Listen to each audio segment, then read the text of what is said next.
definirías o cómo definirías tú la presión en el deporte? La presión yo la definiría como un peso. La tarea de un psicólogo es, escuchar, lo primero de todo. Entonces, entre algunas técnicas, trabajo de objetivos, primordial, visualizaciones por la marca, con un permanente, cuando tú hayas cometido un error o sientas que te estás yendo de tu foco de concentración, te miras la mano, miras este puntito y dices, vale, tengo que volver a reconectar, olvido lo demás.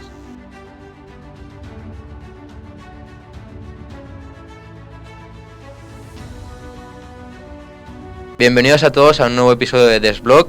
Hoy está con nosotros una persona que para mi proyecto es un perfil súper interesante. Con nosotros, Enrique Alonso. Muchas gracias por venir. Muchas gracias a ti por invitarme. Vamos a empezar hablando sobre todo de cómo te describirías para todos aquellos que no te conocen y a qué te dedicas y por qué crees que estás aquí.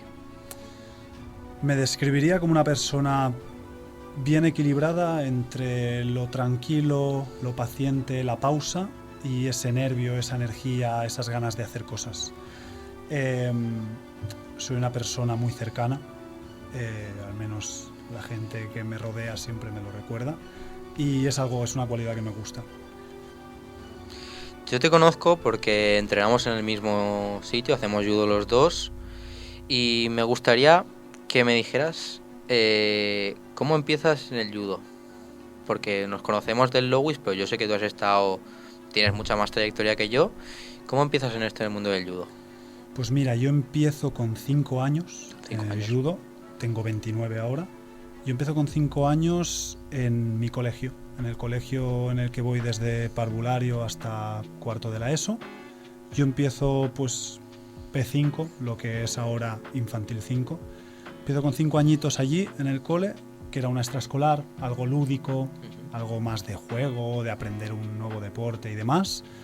Y bueno, un poco el estar con mis amigos, socializar, hacer algo de deporte, actividad física, que se convierte en una pasión de un día para otro sin pensarlo, porque descubro ahí que es mi lugar, que estoy muy tranquilo, sí.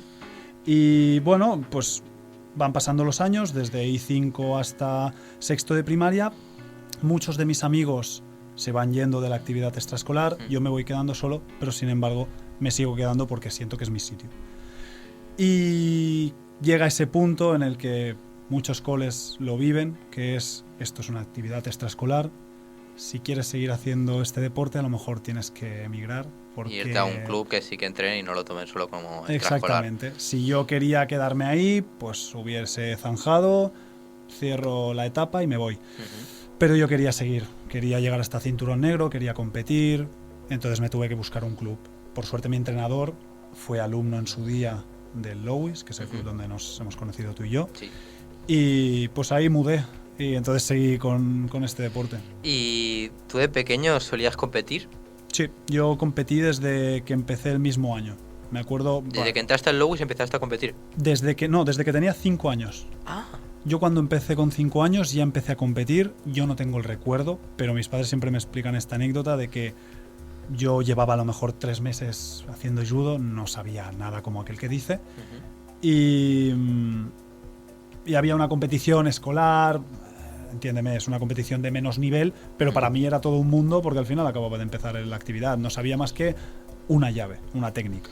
Bueno, nos suele pasar a todos en la primera competición. Yo tampoco me acuerdo, pero seguramente iba como pollo sin cabeza. Exactamente, vas ahí un poco a que te digan ponte aquí, haz esto, tal. Sí. Entonces fui, yo ya te digo, no tengo recuerdo, pero mis padres siempre me dicen que salí súper contento, que perdí todos los combates, pero que salí súper contento, que me encantó eso. Y entonces a partir de ahí pues seguí compitiendo y ya está. Y hasta estuviste... ¿A qué edad te sacaste el cinturón negro? Diría que a los 16, que era antes la edad mínima para sacárselo, creo. Y cuando te sacaste el cinturón negro, porque sobre todo en esa edad a mí me está pasando de verme con estudios y tal, ¿tú lo llevabas bien esto de gestionar el entrenar y el estudiar a la vez? Es todo un mundo eso, es complicado. Sí. Yo durante lo que viene siendo secundaria lo llevaba bien. No recuerdo pasar apuros a nivel estudios en secundaria. Al final suele ser una responsabilidad, pero no deja de ser más que un trámite. Lo serio viene luego, que al final es a lo que te quieres dedicar y que enfocas ya tu camino. Yo cuando empiezo bachillerato yo hago cambio a un colegio que estaba especializado en deportistas. Entonces te daban facilidades a los que estábamos compitiendo a un buen nivel. Entonces había más flexibilidad con los exámenes, con la entrega de trabajos. Es cierto que nunca solicité cambios de fechas de exámenes y demás, pero siempre había esa posibilidad. En general, una buena organización, una buena metodología y no... O sea, puedes decir que los cursos los pasabas bien, sin problema. Sí, nunca fui un alumno de matrículas ni de sobresalientes, fui un alumno de cumplir con lo que me tocaba, con mis obligaciones y ya está. Y cuando estabas en la secundaria, aparte de seguramente educación física como nos gusta a todos, ¿cuáles eran las materias que más te gustaban? Muy buena pregunta. En general, pocas. En general, pocas. Sí, incluso te diría que educación física, el planteamiento tampoco me gustaba en mi cole. El planteamiento, pero en sí la materia, Me gustaba porque el moverte, ¿no? Exactamente, me gustaba porque hacía deporte, pero no tuve una buena profesora, entonces eso resta mucho. Sí, Yo venía de estar compitiendo 2 años seguidos en campeonatos de España, sacar medalla en campeonato de España y que eso no se me valorase nada. De ir ahí, de sacar luego a lo mejor tranquilamente un 6 en educación física. Gente que no hacía deporte, sacar mucha más nota. Esto es bastante tópico, pasa más de lo que... Pero bueno. Sí. Bueno, claro, yo no estoy en un instituto de, así como tú dices, tipo CAR, ¿no? De que les dan facilidades a los deportistas. Pero me sorprende eso de que a una persona como tú, que venía de un campeonato de España, en vez de sacar medalla, me sorprende. Y luego cuando... ¿Qué tipo de bachillerato hiciste? Yo hice el social. El social, porque querías dedicarte a ser... Yo, de hecho, no tenía nada claro qué es lo que quería hacer. Yo empiezo bachillerato, lo típico, porque es lo que hay que hacer. Porque es lo que hay que hacer. Es lo que te dicen desde casa, es como... Tienes que seguir este proceso. Como está marcado, pues... Este es el camino marcado y no hay otras vías. O es la mejor, o la vía más correcta, ¿no? ¿Y ahora mismo te arrepientes de haberlo hecho? No, bachillerato no, pero lo que vino después sí. Yo hice bachillerato sin saber dónde iba a ir y, por ejemplo, hice el social. Me encantó economía porque tuve un profesor majísimo, era muy bueno explicando y me decanté por hacer economía. Y entonces acabé bachillerato, hice la SL, entré en economía, hice el primer año y lo dejé. No me gustó absolutamente nada, porque no era un mundo totalmente distinto. Totalmente distinto al que te habían montado en bachillerato. A mí me gustaba mi profesor dando economía, no me gustaba lo que luego vi en la universidad, actitudes que ya luego no hace falta entrar, pero no me gustó el ambiente, no me gustó en sí el contenido de las materias, entonces lo dejé. ¿Qué hice luego? Un grado superior de deportes. A día de hoy, recogiendo esta pregunta que me has hecho, hubiese cambiado cuando acabé bachillerato hubiese hecho un grado superior. Un grado superior de deportes. Y... Antes de cualquier carrera, me refiero, sea un grado superior de deportes o sea un grado superior en informática o lo que sea, antes de entrar en una carrera hubiese escogido ahora grado superior. Y después de hacer ese grado superior, ¿cómo llega? O sea, yo sé que tú has estudiado psicología deportiva, por algo estás aquí. ¿Cómo que se estudia eso dentro del grado de deportes o es algo aparte? No se estudia, no había ninguna materia de psicología del deporte. O sea, ¿lo hiciste tú por tu cuenta? Sí, bueno, yo hice el grado superior de deporte porque me gusta el deporte. Sabía que quería dedicarme a algo vinculado al deporte y barajé posibilidades. Las salidas típicas que son CAFE, fisio, por ejemplo, fisio deportiva, psicología deportiva. CAFE y fisio sabía que... Fisio me interesaba, pero no... No te llamaba. Bueno, me sentía como muy... Es esto y ya está. Es como que es un mundo bastante más... Que no había más ramificaciones por donde Exactamente. entrar, ¿no? Sí que es verdad que CAFE tiene bastantes ramificaciones, pero, por ejemplo, no me llamaba a mí ser profesor de educación física, trabajar en un gimnasio o ser entrenador. No era lo que más me gustaba. La mente era algo que todavía no había explorado, lo que decimos, ¿no? No había ninguna asignatura en el grado superior, no había dado psicología en bachillerato, no sabía nada realmente. Y dije, ostras, no sé nada, quiero saber. Quiero saber. Y al hacer judo, ¿tú crees que esa experiencia de ser judoka te ha influido en estudiar psicología? Sí, posiblemente alguna parte hay. En psicología pasa algo que es sabido por muchos, es como, no sé, un fenómeno que suele ser que todo el que estudia psicología es porque ha tenido una historia que le ha marcado como para hacer psicología. En psicología del deporte al final también se puede aplicar. En mi caso sí hubo cosas que a día de hoy soy más consciente de lo que era entonces. Eso nos pasa mucho. Con el tiempo también te das cuenta de errores o situaciones que viviste que a lo mejor en ese momento no supiste gestionar o no le diste la importancia. O que tú las veías normales y ahora los piensas y dices, pues a lo mejor no era tan normal. Exactamente. ¿sabes? Entonces, no decidí estudiar psicología por lo que te digo, o sea, sí que ha habido varias historias en mi vida que considero que me han marcado como para querer estudiar psicología, pero no pero lo es hiciste más sobre todo por no lo conozco, quiero saber. Sí, sí. Bueno, pues mira, aquí estamos y a eso me sirve mucho. Entonces, desde tu formación como psicólogo, quiero que me expliques exactamente qué se estudia como un psicólogo deportivo. ¿Qué estudiáis? ¿O qué partes de lo que viene a ser el deporte, del deportista, se estudian para entender un problema tan grande como la psicología? Porque es una palabra que tú dices psicología, pero hay un mundo muy grande. Sí, desde luego. Psicología al final tiene muchas ramificaciones. Dentro de la carrera hay una optativa de psicología del deporte, la cual yo obviamente escojo porque ya sabía que me quería orientar hacia allí. Y a partir de ahí, una vez decides que te quieres ir hacia esa rama, pues haces un máster como lo he hecho yo. ¿Qué estudiamos en el máster o cuáles son las principales situaciones o cosas en las que un psicólogo del deporte se centra? Primero el deportista, es lo primordial, pues su contexto, su situación, sus problemas, sus objetivos, todo esto. Pero es que va más allá del deportista. Familias, entrenadores, retirada del deporte, si eres profesional, lesiones, hay muchas situaciones. Vale.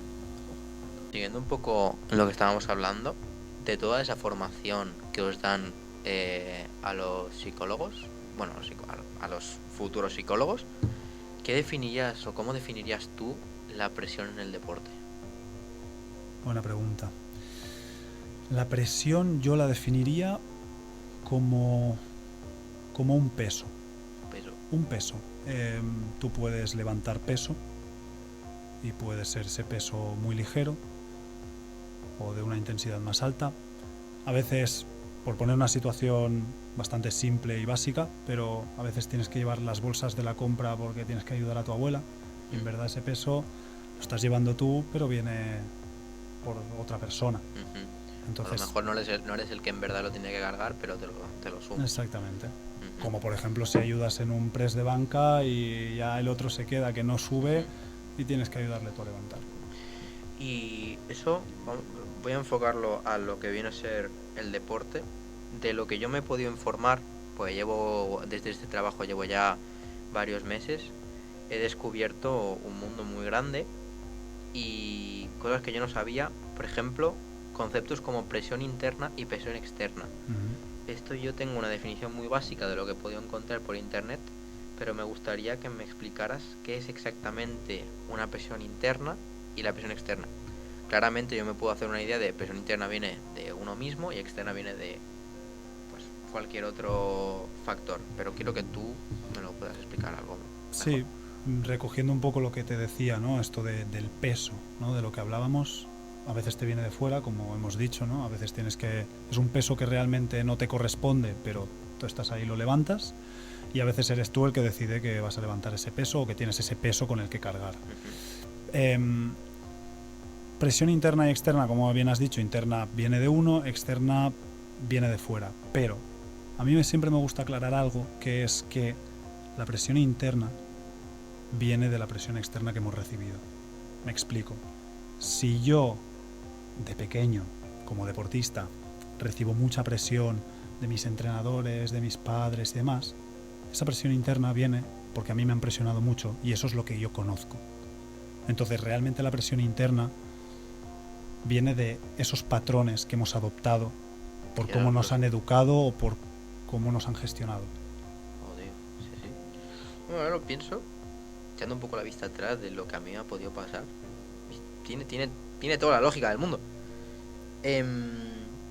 Hablando de experiencias personales, de lo que tú has podido vivir, ¿crees que se vive de forma diferente en un deporte individual como es el judo a un deporte colectivo como puede ser el fútbol, el básquet? ¿Cómo uno lo puede vivir? Siempre hay esta discusión, ¿no? Es que parece como una lucha de... ¿Quién sufre más? Sí, exactamente, como una competición, ¿eh? Siempre estamos en competición, ¿no? Y es como, no, esto es más difícil, no, esto otro. Todos los deportes tienen sus cosas, sus presiones, su exigencia y sus dificultades. Es cierto que un deporte de equipo, la responsabilidad está dividida. Siempre habrá figuras de más responsabilidad, como un capitán o la estrella del equipo, que seguramente carga más peso. En un once inicial de un equipo de fútbol de primera división, el que es Balón de Oro o el que está en todas las portadas carga más presión que seguramente el lateral izquierdo que no es ni titular. Pero cada uno tiene sus cosas. Entonces, no le vas tú a decir al lateral izquierdo que no es titular, sí, no, es que tú tienes menos presión, o es que él tiene que lidiar con sus cosas. Esto no es una competición, es cada uno con su historia y cada uno que asuma sus cosas y que trabaje lo suyo. Si bien, repito, en un deporte de equipo está todo como más diversificado. En un deporte individual cargas tú con ello y te apoyas en las personas que te rodean. Un deporte, por ejemplo, como el tenis, es súper exigente. Un deporte como el judo es muy exigente. O sea, estás tú solo contra otra persona. Ya está. Exactamente. Siempre salen muchos vídeos de esto de Instagram. Lo voy a poner aquí. Es como en el fútbol, cuando pierdes, a lo mejor tienes a la grada que te puede apoyar, tienes a tu equipo que te puede apoyar, pero por ejemplo en deportes como el judo, cuando te tiran al suelo enfrente de tu familia, te están viendo todas las personas que tu entrenador, todas esas horas de trabajo, y eso al final a uno le puede pesar, de llegar a casa y decir, joder, qué ridículo he hecho. Sí, yo siempre digo que lo que pasa en los deportes de lucha, sea judo, MMA, ahora que está muy de moda o demás, lo que pasa en los deportes de lucha es que una parte de ti, ese orgullo que todos tenemos, ese ego, sea más grande o más pequeño, que todos tenemos, el hecho de perder no es que estés perdiendo a un juego de cartas, estás perdiendo respecto a algo que es una conducta humana primitiva, que es saberse defender, competir, luchar. Eso como que duele más que otra cosa, ¿sabes? Uno se siente como, ostras, me he fallado a lo que tendría que ser como humano. Exactamente, es algo primitivo, ostras, en una pelea yo siempre voy a querer ganar. Sí, porque si no, ostras, es como que no puedo defender a los míos, no me puedo defender a mí mismo, estoy en peligro. Entonces, esa sensación es bastante complicada, la verdad. Fuera de cámaras, me has dicho que tú has hecho las prácticas en un equipo como es el Español. Durante esas prácticas, ¿has visto o conocido a deportistas que hayan sufrido algún tipo de situación de la presión, que no les haya jugado una buena pasada, que han estado a punto de pensar en lo dejo aquí, me busco otra cosa? ¿Cómo has intentado ayudarlos? Y si lo has conseguido. He tenido la suerte de poder hacer las prácticas en el Español. Yo estuve con el equipo femenino B y la verdad es que ha sido una experiencia brutal. He tenido muy buen asesoramiento por parte de mis tutores. La verdad es que el equipo técnico y las jugadoras también me han facilitado poder integrarme en ese equipo y tal. Y aprovecho para comentar que sí, que en un equipo, por ejemplo, como un Español, que hablamos de élite, porque es alto rendimiento, se da un contexto que a lo mejor en otros sitios no se da, como por ejemplo en un judo, que es más difícil optar a ello, que es el hecho de que te estás jugando un contrato, ¿no? El hecho de que te estás jugando el ganarte la vida ni que sea o ganar un salario o no. Estas cosas condicionan, juegan un papel muy importante. Ha habido casos en prácticas, incluso he tratado con deportistas a nivel individual, yo de manera autónoma, en las que han querido abandonar y, bueno, por diferentes razones. Esto se da mucho.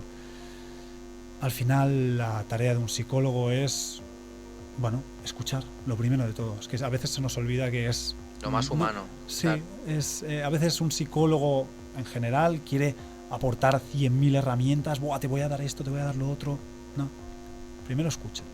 ¿Qué te tiene que decir? Deja que se desahogue. Deja que suelte todo lo que tiene dentro. Porque seguramente a lo mejor eso lo está acumulando, no se lo ha dicho a nadie. Dejarlo. Dale un espacio. Y a partir de ahí evaluamos y vemos a ver cómo podemos trabajar. Toma de decisiones, por ejemplo. Hubo un caso de una deportista que estaba evaluando pues si dejarlo o no, porque no sabía si seguir, porque claro, no te ganas la vida del todo, entonces también tienes que pensar en tu futuro, de formarme mi vida, mi carrera académica, laboral, y evalúas, haces ejercicios o demás así para toma de decisiones, por ejemplo. Y luego o sea, podemos decir que el primer paso sería, para ayudar a cualquier persona, es escuchar lo que tiene que decir. Y una vez escuchamos, ¿cuál es el siguiente paso? Acompañar. Tú escuchas lo que te tiene que decir y a partir de ahí acompañas a la otra persona en el camino más favorable para esa persona o en el camino que quiera tomar. Porque a veces no va de la mano. En psicología del deporte, que si nos orientamos solo a lo que es psicología del deporte, hablamos más de rendimiento, tiene unos objetivos y tú le acompañas y trabajas con él para que él pueda conseguir esos objetivos. En un caso más clínico, acompañas para que esa persona llegue a un estado óptimo de bienestar. Y cambiando un poco de tema, me ha interesado mucho esto que hemos hablado. Yo cuando estuve buscando sobre todo información sobre este tema, siempre me salía dos palabras: fortaleza mental. Lo veía desde como muy lejos, de decir, ese concepto tiene pinta de que no es más que solo dos palabras, como psicología. Y me puse a investigar, pero aún así quiero entender exactamente qué es tener una buena fortaleza mental.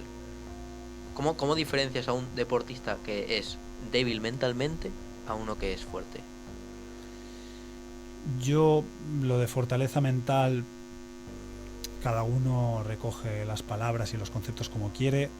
Es como mentalidad ganadora o el mindset o cosas así, en plan, son palabras que tienen mucho gancho, que generan pues mucho engagement, generan más emoción, ¿no? Mucho exactamente, sí, emoción, marketing, o sea, enganchan a la gente. Es como, ostras, yo quiero ser la mejor versión de todas, ¿no? Pues quiero ser un ganador, fortaleza mental, tal.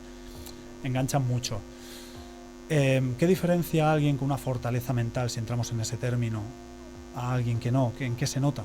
Para mí, en la capacidad de resiliencia, en la capacidad de que cuando has fallado sepas seguir. Para mí es la mayor diferencia.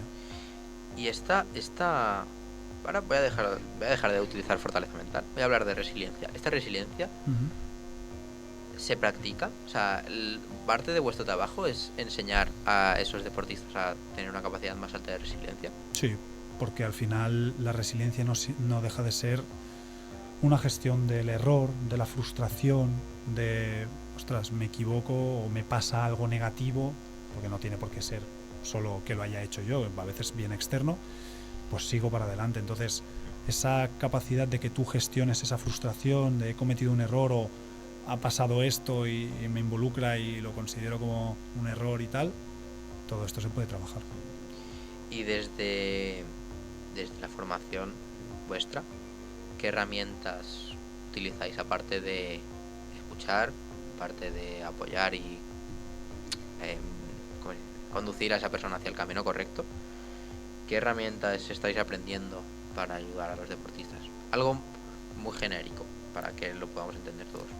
Aquí voy a tirar un poco la crítica Ujú. hacia lo que es el sistema educativo. Esto me gusta. Yo sí, yo he hecho un máster de psicología del deporte. Ujú. Eh, y seguramente si esto al final, como dices, se acaba viralizando, puede que llegue a oídos de gente que, bueno, escuchará esto y... Pero da igual, Yo el caso en es... la descripción de este podcast yo puse, aquí hay historias reales y si me quieren funar, que me funen. Pues mira, vamos a ello. Yo he hecho un máster de deporte en el que he aprendido mucho, sí, mucho desde lo que es la base teórica.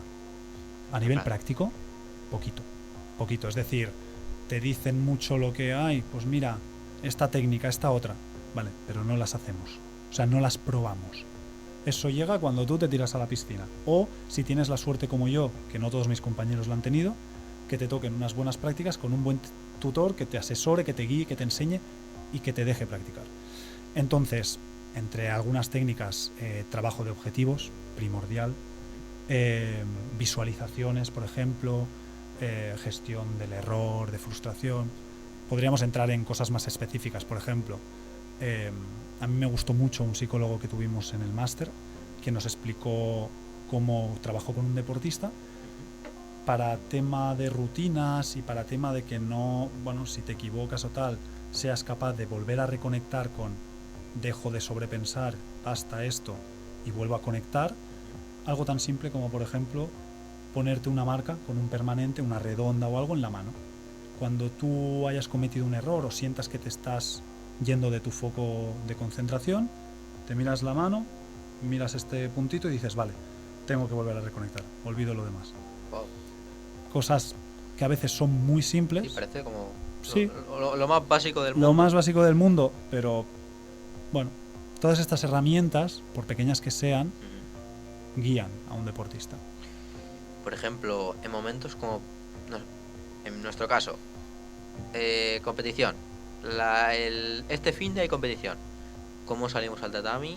¿O qué técnicas, por ejemplo, respiración, visualización, antes de competir, en el momento justo de que hay un momento de estrés, sea cualquier tipo de competición, sea un entrenamiento, qué técnicas se suelen usar en ese específico momento? Mira, te voy a explicar un caso. Yo Ujú. ahora mismo estoy trabajando con un deportista, con un judoka, de hecho, que mañana compite, ¿vale? Compite en la universidad bueno, en la universidad, en el Mundial de Universitarios. Ujú. Y también depende mucho de cada caso, ¿no? En plan, si ves que es demasiado de un perfil más ansioso, pues a lo mejor trabajarás más esa relajación precompetición. Si ves que lo que le falta es un poco más de vigor, de vitalidad, de energía, de que se queda como más pausado, pues a lo mejor puedes trabajar con una visualización más de motivación, de que llegue a subir un poco su activación. Ujú. Yo, por ejemplo, ayer le hice una visualización a este deportista que la verdad estoy bastante orgulloso. A él le gustó, creo que le vino bien conectar con esa parte más emocional. Cuando competimos, y sobre todo competimos a alto nivel, nos olvidamos mucho de disfrutar. Nos olvidamos mucho de apreciar dónde estamos y qué es lo que nos rodea. Le hice una visualización que consistía en cerrar los ojos, controlar un poco respiración, esto al final ayuda a bajar los niveles de activación, relaja y demás. Y consistía en, bueno, siempre que hago visualizaciones intento que haya como una separación de lo que es real a lo que no. Entonces hago como una metáfora de traspasar una puerta. Tú cierras los ojos, te digo que te invito a que visualices una puerta, la traspasas y lo que le guiaba a este deportista era que viese un pabellón.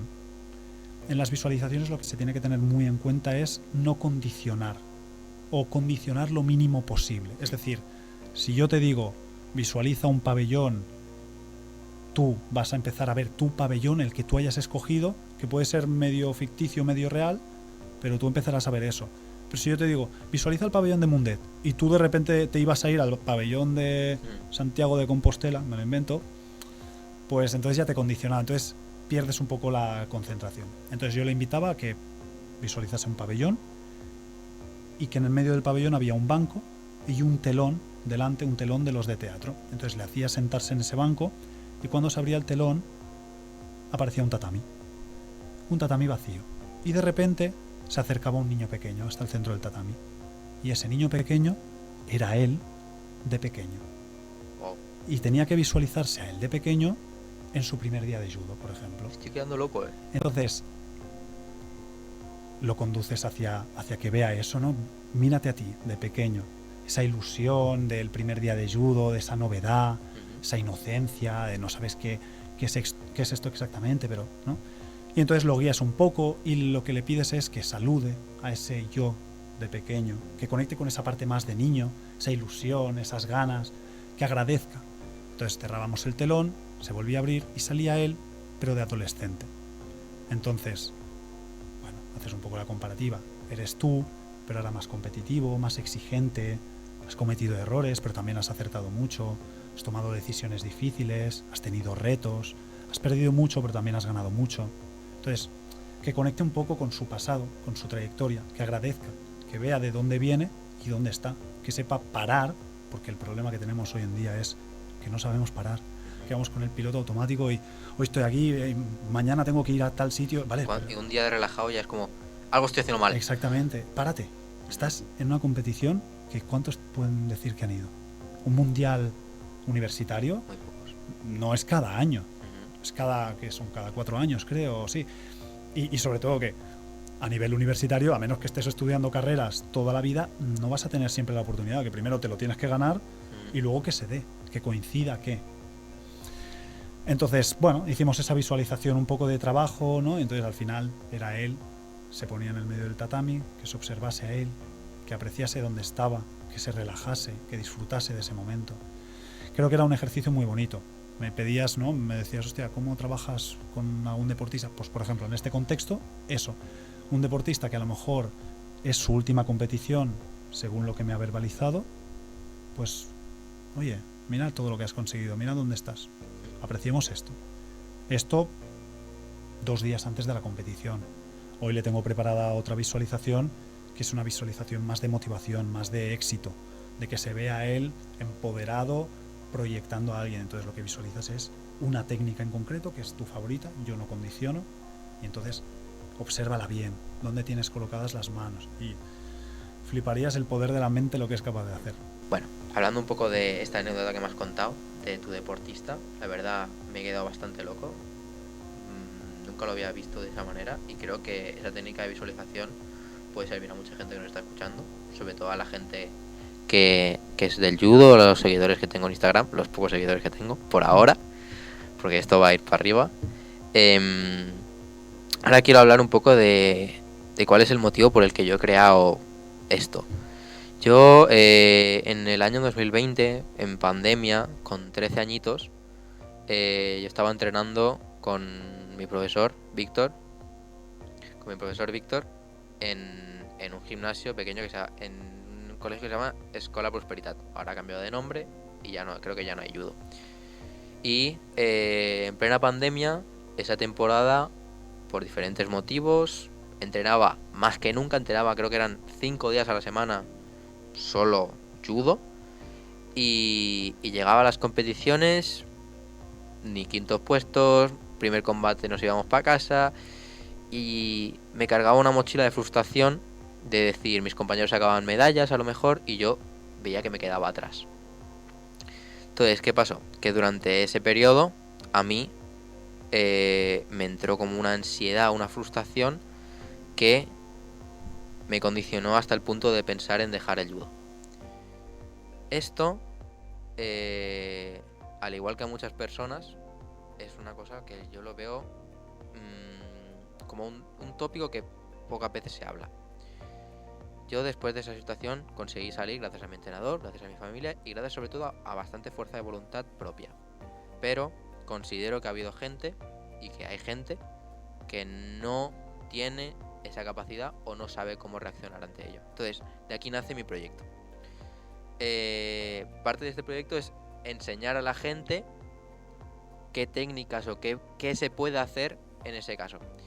Como producto final de mi trabajo, mi idea es, juntando todas estas entrevistas que estoy haciendo y mi parte teórica que he buscado, es crear un vídeo, como una guía, por así decirlo, con unos pasos a seguir, una información básica para que toda esa gente que se encuentre en ese momento de depresión, que no sepa qué hacer, pueda buscar algo tan fácil como YouTube y que tenga un vídeo explicativo que le pueda dar la información adecuada para saber por dónde seguir. Que podrá decidir él hacer o no hacer, pero que sepa que no está solo y que hay maneras de arreglarlo. Entonces, tú como psicólogo deportivo, y que claramente sabes infinitamente más que yo, quiero que me des tu opinión sobre qué te parece este formato y qué ideas o qué consejos me podrías dar para que ese vídeo no se quedara solo en una charla motivacional de cualquier youtuber o influencer. Primero de todo, me parece una muy buena idea, sinceramente, te lo digo desde la total objetividad. Siempre que haya gente que quiere aportar en este sentido es bienvenido en este campo, porque al final es un campo bastante reciente y todavía hay mucho por explorar y por dar a conocer. Para mí estás tomando una decisión muy acertada, que es que viviendo en una era digital apuestes por un formato tan digital como un vídeo. Yo he visto muchas cuentas de conocidos, cuentas muy conocidas que divulgan, sea de nutrición o sea de lo que sea. Y no todas funcionan. Tienes que tener engagement, es decir, conectar muy bien con los seguidores, proporcionarles un producto que sea chulo y sobre todo que enganche, que tenga algo que motive a seguir viendo más, ¿no? Muchas veces se divulga a nivel más escrito, no soy muy fan. El formato vídeo es lo que más se estila ahora, con TikTok, con Reels, es lo que la gente más consume, entonces creo que es lo que más puede funcionar. Vemos más vídeos que lo que leemos realmente. Entonces creo que eso es un gran acierto. Tienes la duda de, ostras, para que no sea tan motivacional o tal. Sí que sea motivacional, pero que no se quede en, es una charla motivacional de un vídeo y al día siguiente ya no me acuerdo. Lo motivacional no es malo si no está carente de mensaje. Es decir, si yo quiero verme un vídeo motivacional de una charla, me pondré Gladiator o me pondré una peli de estas como 300 que tienen un guión con palabras simples que buscan lo fácil. Si tú quieres distanciarte de eso, aunque te recomiendo que no lo hagas del todo, porque lo que mola es que invites, que motives a la gente a hacer un cambio, yo lo que te diría es que lo que hagas, que lo que construyas, esté contrastado científicamente. Que eso es la diferencia entre yo cojo y soy Yados y te mando un mensaje de, oh sí, Barpy. Ya, vale. Pero ¿para qué me va bien esto? No, porque claro, si haces esto, tus niveles de... Sí, es otra cosa. Entonces, que lo que generes, lo que construyas y lo que proporciones sean herramientas útiles para una persona que pueda ver ese vídeo. Que tenga una utilidad más allá de la motivación. Que no está de más que esté también. Pues, ahora ya tengo exactamente como... Bueno, no exactamente, pero ya tengo una idea de cómo hacer el vídeo. Muchas gracias. Ahora ya estamos en la recta final y ahora quiero, si me lo permites, tocar un poco más a nivel personal. Yo he explicado más o menos muy básicamente mi caso, pero me gustaría saber si tú has vivido algún tipo de situación algo parecido y cómo lo has gestionado. Sí, yo, muy similar a tu caso, yo también viví esa etapa en la que me planteé dejar de competir. El judo es un deporte muy exigente que conforme más años tienes, más cuesta competir porque el peso de los golpes que te das y demás no ayuda físicamente a cómo te recuperas. Y yo también pensé en dejar de competir. De hecho, lo dejé durante muchos años. Te diría que estuve 10 años... ¿Te arrepientes de haberlo dejado en ese momento? No. Pero si me preguntas... O sea, sabiendo lo que sé hoy en día, si volviese al pasado... Quizá lo hubiese gestionado de otra manera. Lo hubiese gestionado de otra manera, pero no me arrepiento. ¿Por qué? Porque en ese momento era lo que tenía. La no gestión, el desconocimiento, las no herramientas... Te hace aprender luego. Entonces, yo cuando tomo una decisión, la tomo en base a todo bien analizado y sabiendo todo lo que tengo. Claro, entonces tomo esa decisión En ese momento fue dejar de competir, estuve 10 años sin competir. Ahora me preguntas, no me arrepiento porque en ese momento tenía la información que tenía y lo había analizado bien. Si volviese al pasado con mis conocimientos de ahora, la decisión seguramente sería otra. Pero si volviese al pasado siendo el mismo del pasado, volvería a tomar la misma elección. O sea, Y en ese momento, ¿has tenido alguna frase que te haya acompañado o un momento clave que digas, por ejemplo, ¿cómo decides volver después de esos 10 años a competir? yo decido volver primero porque me he formado en psicología del deporte, tengo herramientas y decido utilizarme como conejillo de indias, como rata de laboratorio. En plan, Bueno, eso es básicamente lo que estoy haciendo yo con mi proyecto. No deja de ser que yo cada día, a lo mejor puedo tener un mal día en el judo y recuerdo, coño, estoy trabajando sobre esto, ¿sabes? sí. Ujú. Al final un psicólogo, su primer paciente es uno mismo. O así debería ser, porque para poder ayudar a los demás, cuídate a ti mismo mentalmente. Bueno, pues como si un entrenador personal, su primer cliente tiene que ser él físicamente. Si no, no transmites y no cuidas a los demás si tú no te cuidas. Entonces, bueno, aprendí de ello y con las herramientas que ahora tengo, pues decidí lanzarme a la piscina y enfocarlo diferente. El contexto es otro. La presión de antes de querer ganar era una. Ahora no tengo esa presión. Ahora es, quiero competir porque me apetece. Por disfrutar. Sí.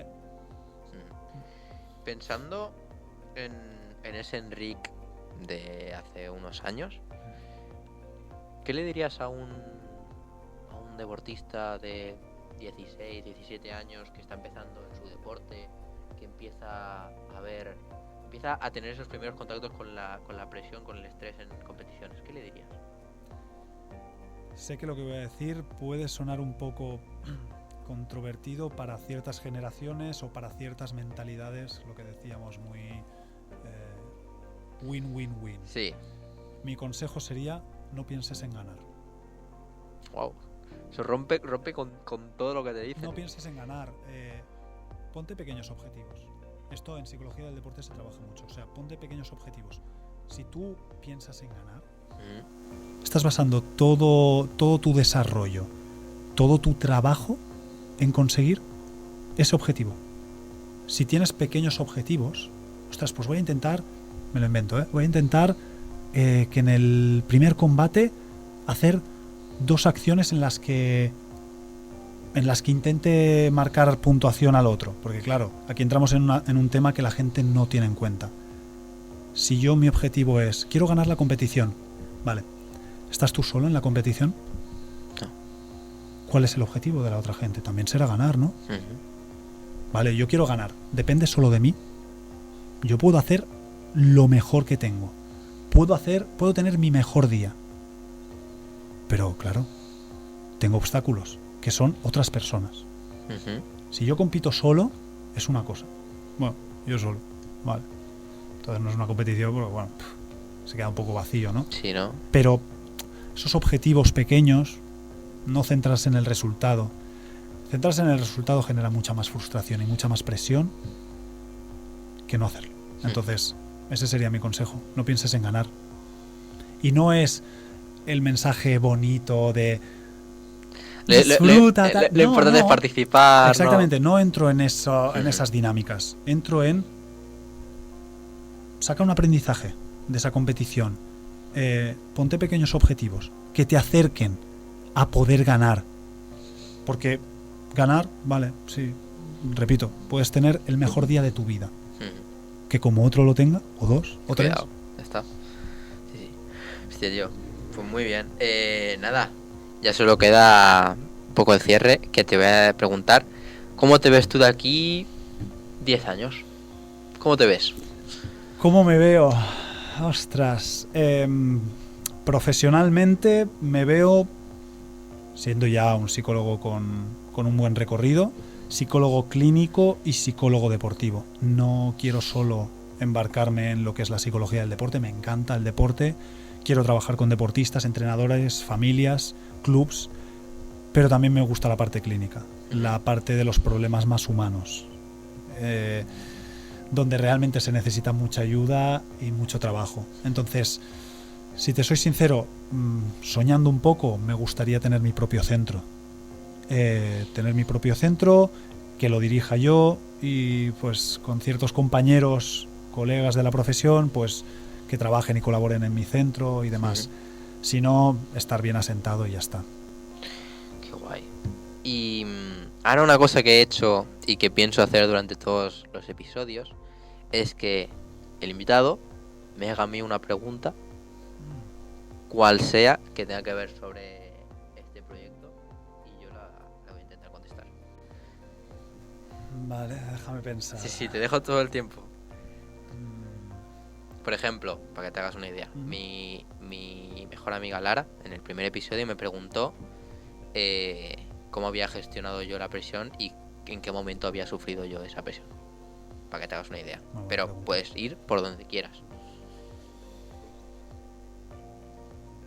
¿De dónde crees que te viene de origen esa presión que tú has vivido en el deporte? ¿De dónde creo que me viene? Wow. Yo creo... Bueno, yo me voy a pensar un poco más, porque siempre hay... Yo creo que tiene mucho que ver con sobre todo mis padres. Mis padres, yo creo que, y no voy a decir nada en contra de mis padres, son las mejores personas y las que me han educado perfectamente. Pero sí es verdad que yo de pequeño siempre he sido como muy... Normas, cumples. Nunca he sido muy rebelde, ¿sabes? Porque siempre me han tenido como muy a rajatabla, muy a cualquier ámbitos académicos. Buscaban siempre el 10 en primaria, 10. Que ahora lo sigo buscando porque ahora sí que me interesan. Ahora sí porque lo necesito. Pero, ¿sabes? Ahora lo pienso y digo, quizá en una materia como a mí me cuesta de inglés, en un tercero de primaria, a lo mejor no hacía tanta falta, ¿sabes? Y yo creo que eso, aún cuando lo extrapolé a un territorio que no controlaban mis padres, como es el judo, yo creo que yo mismo dije, esto me lo tengo que tomar como si fuera una asignatura más y siempre buscar. Y yo me acuerdo cuando me pasó eso de los 13 años, que yo siempre decía, cuando empezaba a hacer técnicas y no me salían, mi cabeza decía, lo estoy haciendo mal, no me va a salir. Entonces, yo creo que esa presión que a mí me vino de yo creo que del ámbito académico que tenía cuando era pequeño. Lo que decíamos antes un poco de la presión, ¿no? Que te comentaba antes. La presión interna viene muchas veces de la presión externa. Esa autoexigencia viene de esa exigencia que seguramente tú recibiste cuando eras pequeño. Sin ninguna crítica más que constructiva a tus padres, es decir... Son las mejores personas. Son bellísimas personas, seguro, tan cuidado y tan querido, y ellos, como todos los que son padres, no nacen sabiendo. Claro. Y tú crees que estás actuando por el mayor beneficio de tu hijo, y lo haces con toda la bondad del mundo, muchas veces. Pero claro, eso en nosotros, como hijos, y cuando seamos padres a lo mejor inconscientemente nos pasa con nuestros hijos, les estamos plasmando algo que ellos están aprendiendo y que al final adoptan como parte de ellos mismos. Entonces, yo también viví algo parecido. Yo también tuve esa exigencia en casa que la pasan, o sea, que al final es lo habitual, porque es como tienes que comer de algo, los estudios son muy importantes. Nadie dice que no, pero el enfoque puede ser diferente. Yo recomiendo a todos los padres y madres de hoy en día y del futuro, relax. O sea, lo que has dicho tú bien, en tercero de primaria no necesito. O sea, lo que tienes que enseñarle es disciplina, que hay unas cosas que son unas obligaciones que tiene que cumplir, pero que no tiene que estar perfecto, que nos podemos equivocar, que no siempre necesitamos hacer un 10 en todo. A veces con un 8 está bien, a veces es mejor sacar el trabajo y cumplir con nuestro objetivo que no, hostia, todo perfecto, porque entonces ahí ya frustración como nos salga, nuestros propios problemas, piedras encima. Pues bueno, Enrique, no podría decir más que gracias por estar aquí, por darme esta grandiosa entrevista. Es decir, que he aprendido mucho, para lo poco que hemos hablado. Y te voy a dejar ahora, nada, un último momento para que mires a la cámara si quieres decir algún último mensaje a cualquier deportista que lo esté viendo, familias, entrenadores, consejo, así que tú des, ya no solo de deporte, sino de la vida. Todo tuyo. Bueno, lo primero de todo, gracias Elías por invitarme. Me ha gustado mucho que puedas generar espacios así para gente como yo o quien sea. Cada uno tiene su historia que contar y siempre es interesante escuchar. Y a todos los deportistas, si tuviese que mandarles un mensaje, recogiendo un poco lo que decía antes, diría que no se centren en ganar. Eso viene solo si haces tu trabajo bien y se dan las condiciones adecuadas para que encima puedas ganar. Porque repito, ganar no depende solo de uno mismo. Hay contrarios que también dan lo mejor de sí. Si uno se pone pequeños objetivos, siempre será mejor que ponerse un objetivo de quiero ganar esto. En el deporte de élite funciona de una manera, es diferente. Ahí no le puedes tú decir a Cristiano Ronaldo, no pienses en ganar. Obviamente no. Eso es un mundo aparte. Pero para la gente que no está en élite, que está empezando, que está acercándose, disfruta de ese proceso, el resto ya llegará. Pues nada, Enric, muchas gracias. Hasta aquí termina este episodio de The Vlog y nos vemos en la próxima. Muchas gracias, Enric. Gracias, Elías.